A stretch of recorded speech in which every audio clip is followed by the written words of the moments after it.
In my opinion, scalpers are not the problem with next-gen consoles or any other big tech media. I'm going to get in a lot of trouble for this one.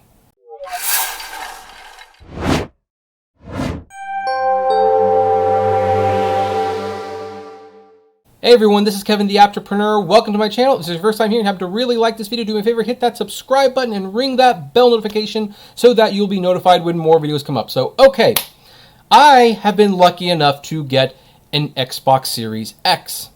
I can't play it right now because,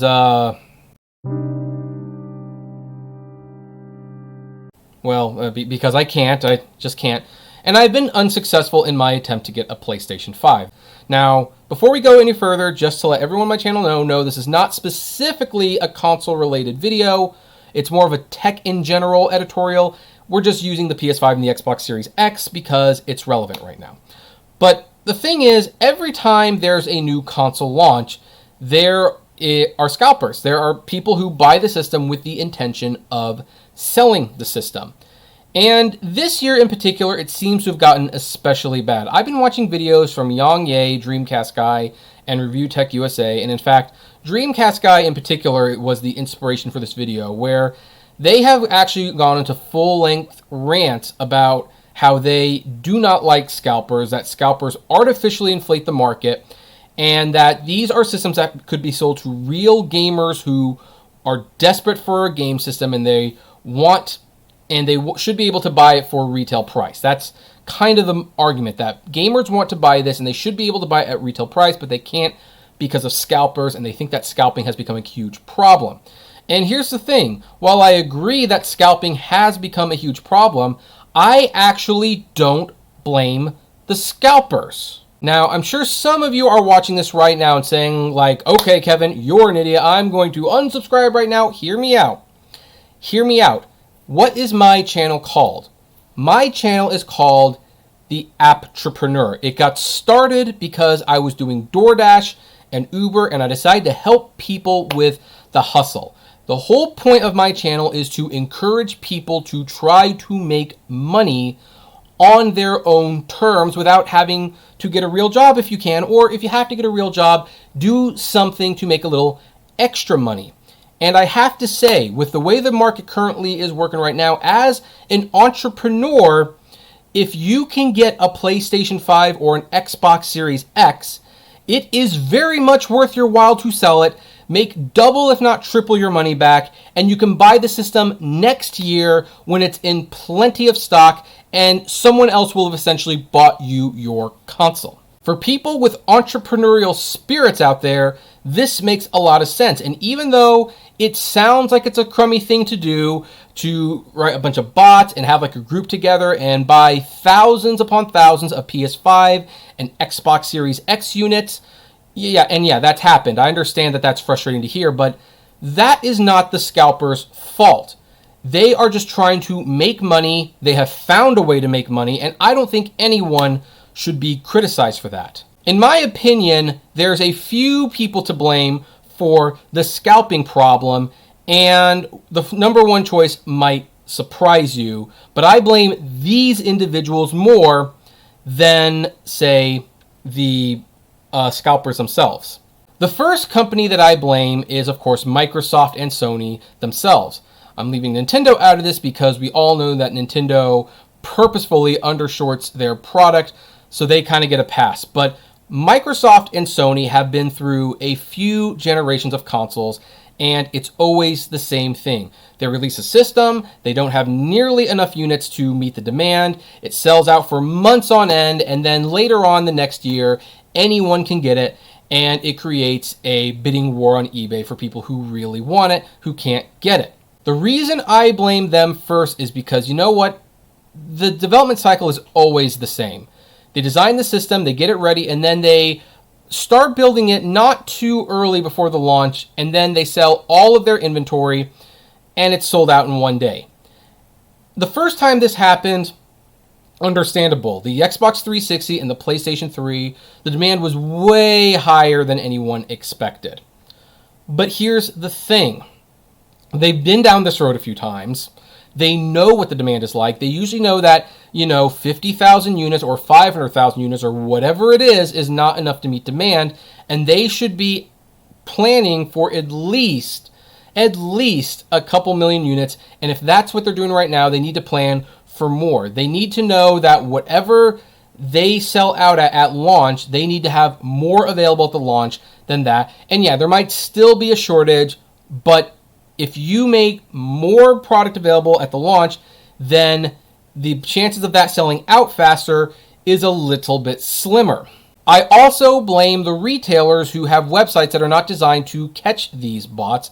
And here's the thing, the retailers typically do not care where these systems are sold. They just want to sell them. They're not making a lot of money off these machines, and they want to get them out of the warehouse as fast as possible.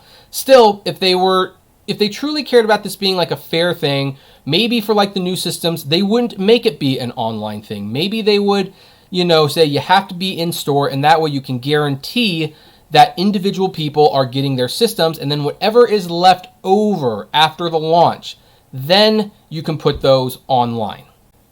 If all the companies need to look at an example for how this would work in both these scenarios, one need only look at Apple.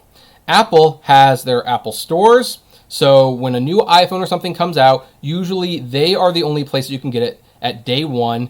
They typically don't sell too many copies online. You have to come to the store to get it.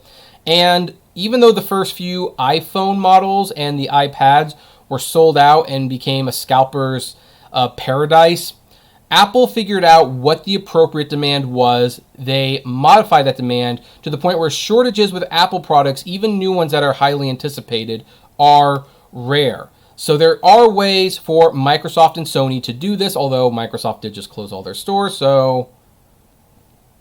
In fact, a better solution in the future might be for Sony and Microsoft to simply not send any systems to Target, Walmart, Amazon, GameStop. Make that exclusive to your website and send people to the retail stores to buy the games and accessories. However, even under these circumstances, Microsoft, Sony, and the retailers, they are not the biggest problem of this. The biggest problem with this are the gamers themselves. Yes, I know. It is sacrilegious to suggest that the consumer is the bad guy here. But when you stop and think about it, that is exactly what it is, and it makes perfect sense on how this problem can stop. When I watch videos like Dreamcast Guy and Review Tech USA, they use phrases and words like desperate gamer or hungry gamers who want a new machine. Gamers who will do anything for a system, and maybe that's the problem. If the desire that they would do anything for that game console was not there, there would not be a business in scalping these machines, and thus the problem would go away. And I don't care who you are, you do not need to be desperate for a PlayStation 5. You do not need to be desperate for an Xbox Series X. You do not have to be desperate for something that will be on the market for the next 5 to 10 years in plentiful supply.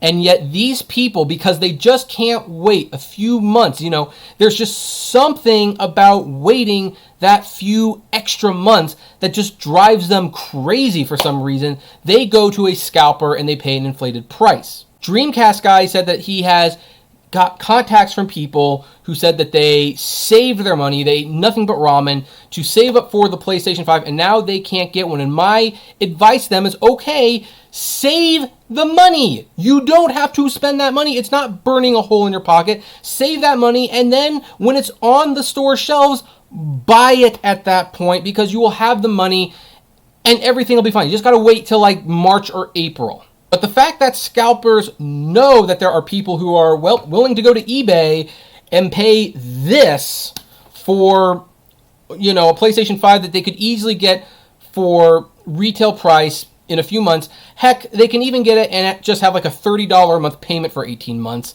if they really wanted to. The fact that the scalpers know that this is the end result, this is why they do it. You cannot blame the scalpers for wanting to make money. I mean, they are not deliberately robbing people. They are not forcing them to spend their money. They just know that there is a demand. Now, yes, when scalpers do scalp in the huge quantities that they've been doing now, it does mean that, yes, they are creating artificial demand.